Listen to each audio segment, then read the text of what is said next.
LED display technology इस वक्त अपने सबसे इंटरेस्टिंग स्टेज पर है। कैथोड रे ट्यूब से शुरू होने वाली डिस्प्ले टेक्नोलॉजी का आज तक का विकास यहां दिखाया गया है। जाहिर तौर पर सबसे मॉडर्न डिस्प्ले टेक्नोलॉजी ओएलईडी है। भले ही ओलेड डिस्प्ले बेहतर हैं, लेकिन फिर भी एलईडी डिस्प्ले की बाजार हिस्सेदारी लगभग 40% है। एलईडी टेक्नोलॉजी में सुधार के लिए वैज्ञानिक लगातार कोशिश में लगे हैं और जल्द ही ये अगले कुछ वर्षों में एक बार फिर से बाजार का राजा बन सकती है। आइए ये समझने के लिए हम वीडियो देखें कि ये डिस्प्ले टेक्नोलॉजी कैसे काम करती है और भविष्य में इसका क्या होगा। सबसे पहले हम एक छोटे से एक्सपेरिमेंट के साथ शुरुआत करेंगे। मैंने यहां एक पिक्सल बनाया है। देखा जाए तो बहुत बड़ा पिक्सल है। इसमें 3 एलईडीज हैं, आर, जी और बी। पिक्सल तकनीक की अच्छी बात यह है कि हम इनपुट रंगों की तीव्रता को नियंत्रित करके अब जो भी रंग चाहते हैं प्राप्त कर सकते हैं। उदाहरण के लिए अब आप हल्का बैंगनी कलर देख रहे हैं। अगर मैं एक एलईडी को कंट्रोल करूं तो वो सफेद हो जाता है। अगर मैं किसी अन्य एलईडी को कंट्रोल करूं तो कलर कुछ और हो जाता है। इस तरह आपको कोई भी कलर मिल सकता है पिक्सल टेक्नोलॉजी का इस्तेमाल करके। तो अगर आप किसी भी एक पिक्सल को लेकर उसके साइज को कम करते हैं और ऐसे कई पिक्सल को यहां पर रेप्लिकेट करते हैं तो यह बन जाती है एलईडी टेक्नोलॉजी। हर एक एलईडी के साइज को कम करने पर इमेज की क्वालिटी इंप्रूव होती है। हालांकि यह एक समस्या का कारण भी बनता है। हम इसके निर्माण में होने वाली मुश्किल की वजह से एक लिमिट के बाद एलईडी के साइज को कम नहीं कर सकते हैं।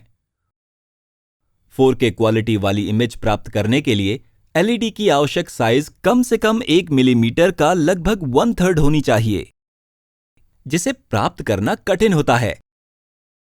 तो हम इस समस्या को कैसे दूर कर सकते हैं? अत्यंत छोटे आरजीबी एलईडी बनाने के बजाय हम डिस्प्ले के लिए छोटे कलर फिल्टर्स का इस्तेमाल कर सकते हैं और बैकलाइट के रूप में सामान्य साइज के सफेद एलईडी का इस्तेमाल कर सकते हैं। हालांकि बैकलाइट चालू होने पर यह अरेंजमेंट केवल एक सफेद कलर उत्पन्न करता है,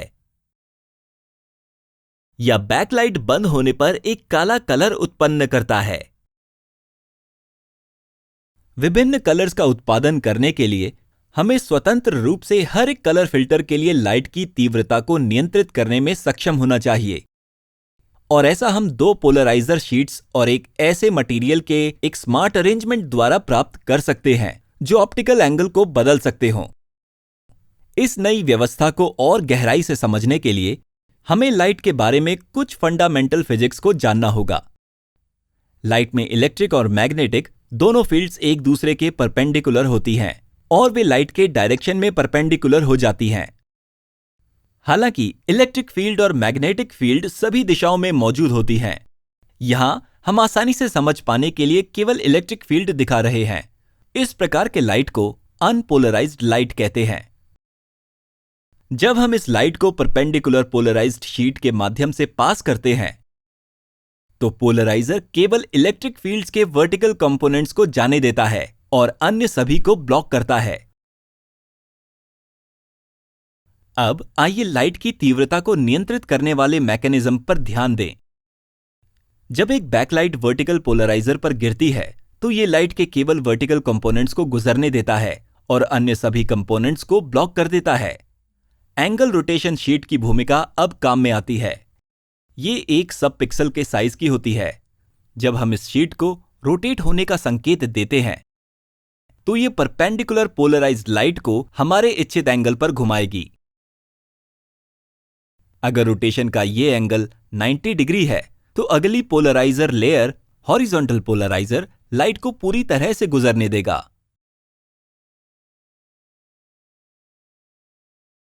अगर हम लाइट को 90 डिग्री से कम घुमाते हैं तो हॉरिजॉन्टल पोलराइजर कुछ लाइट को ब्लॉक कर देगा और सब पिक्सल की तीव्रता कम हो जाएगी। अगर रोटेशन का एंगल 0 डिग्री है तो जाहिर है कि पूरी लाइट ब्लॉक हो जाएगी। इस प्रकार हम हर एक सब पिक्सल की लाइट की तीव्रता को नियंत्रित कर सकते हैं। ऐसी 3 यूनिट्स का इस्तेमाल करके हम एक पिक्सल का निर्माण कर सकते हैं। अब हम केवल लाइट रोटेशन के एंगल को बदलकर किसी भी कलर के पिक्सल को प्राप्त कर सकते हैं। उदाहरण के लिए सायन कलर प्राप्त करने के लिए हमें बस लाल फिल्टर लाइट को ब्लॉक करना होगा। इसी तरह एक पीला कलर पाने के लिए हमें नीले फिल्टर लाइट को ब्लॉक करना है। इस स्मार्ट अरेंजमेंट का इस्तेमाल करके हम एक संपूर्ण डिस्प्ले सिस्टम का निर्माण कर सकते हैं। एलईडी टीवी के पीछे का बेसिक डिजाइन यही होता है। सिर्फ एक ही सवाल रह जाता है और वो इस रहस्यमय शीट के संबंध में है। पोलराइज्ड लाइट के लिए रोटेशन के विभिन्न एंगल्स को प्राप्त करने का प्रैक्टिकल तरीका क्या है? ये लिक्विड क्रिस्टल्स द्वारा किया जाता है। आमतौर पर लिक्विड क्रिस्टल्स मुड़ी हुई अवस्था में पाए जाते हैं और आने वाली लाइट को 90 डिग्री घुमाते हैं। जब हम एक इलेक्ट्रिक फील्ड को लगाते हैं तो मॉलिक्यूल्स खुद को सीधा कर लेते हैं और उसी के अनुसार लाइट को रोटेट करते हैं। लेकिन क्रिस्टल में लाइट के रोटेट होने का कारण क्या है? इसे समझने के लिए आपको लिनियरली पोलराइज्ड लाइट को दो गोलाकार पोलराइज्ड लाइट्स के बराबर मानना होगा। तो हम उन्हें उनके रोटेशन के अनुसार क्लॉकवाइज और काउंटर क्लॉकवाइज लाइट कहते हैं। जब वे मुड़े हुए लिक्विड क्रिस्टल से गुजरते हैं तो वे एक दूसरे के मुकाबले अलग अलग स्पीड से ट्रैवल करती हैं। मुड़े हुए मॉलिक्यूल से गुजरते हुए एक वेव धीमी हो जाती है। स्पीड में ये अंतर लाइट में एक फेज शिफ्ट का कारण बनती है। इस फेज शिफ्ट के कारण आउटपुट लाइट का परिणामी एंगल बदल जाता है। जिस डिग्री का क्रिस्टल मॉलिक्यूल्स मुड़े हुए होते हैं, लाइट का ये फेज शिफ्ट भी उसी से निर्धारित होता है। एक सीधी अवस्था में कोई फेज शिफ्ट नहीं होता है क्योंकि दोनों लाइट वेव्स लिक्विड क्रिस्टल्स के अंदर समान स्पीड से ट्रैवल करती हैं। एलईडी डिस्प्ले के पीछे की बेसिक फिजिक्स यही है। क्या आप एक अच्छे एक्सपेरिमेंट की मदद से अपने मॉनिटर के पिक्सल्स देखना चाहेंगे? बस एक साधारण मैक्रो लेंस खरीदें। मैक्रो लेंस को फोन से अटैच करें और इसे मॉनिटर के पास रखें। फोन फोकस करने के लिए थोड़ा समय लेगा। देखो, अब आप कई रंगीन बक्से देख सकते हैं। ये डिस्प्ले के सब पिक्सल हैं। आप दो कलर्स के बीच का ट्रांजिशन भी देख सकते हैं। सब पिक्सल द्वारा खिला गया जादू यहां स्पष्ट दिखाई देता है। पीले कलर के लिए आवश्यक सब पिक्सल कलर की तीव्रता ग्रे कलर से अलग होती है। चलिए वापस चलते हैं अपने उस एलईडी डिस्प्ले डिजाइन पर जो इनकम्प्लीट रह गई है। कुछ पिक्सल दूसरों की तुलना में ब्राइटर होते हैं क्योंकि बैकलाइट एलईडी एरेज असमान लाइट प्रदान करती हैं। डिफ्यूजर शीट्स की मदद से हम समान रूप से लाइट फैला सकते हैं। हालांकि डिफ्यूजर शीट्स सभी दिशाओं में लाइट फैलाती है, जिससे डिजायर्ड दिशा में ब्राइटनेस कम हो जाती है। इस समस्या को हल करने के लिए आइए डिफ्यूजर शीट्स के सामने एक प्रिज्म शीट जोड़ें। प्रिज्म शीट लाइट को आगे की दिशा में केंद्रित करती है। ये एलईडी डिस्प्ले का वास्तविक निर्माण है। हम कई सालों से बहुत ही पुरानी एलईडी डिस्प्ले टेक्नोलॉजी का इस्तेमाल कर रहे हैं, फिर भी उसमें कुछ कमियां तो हैं। मुख्य नुकसान हाई पावर कंजम्पशन का है। आप यहां देख सकते हैं कि एक छोटा व्हाइट डॉट डिस्प्ले करने के लिए पूरी बैकलाइट चालू होनी चाहिए।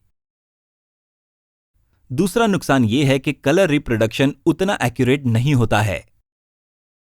बैकग्राउंड में लगातार बैकलाइट ऑन रहने के कारण परफेक्ट काला कलर हासिल कर पाना संभव नहीं हो पाता है।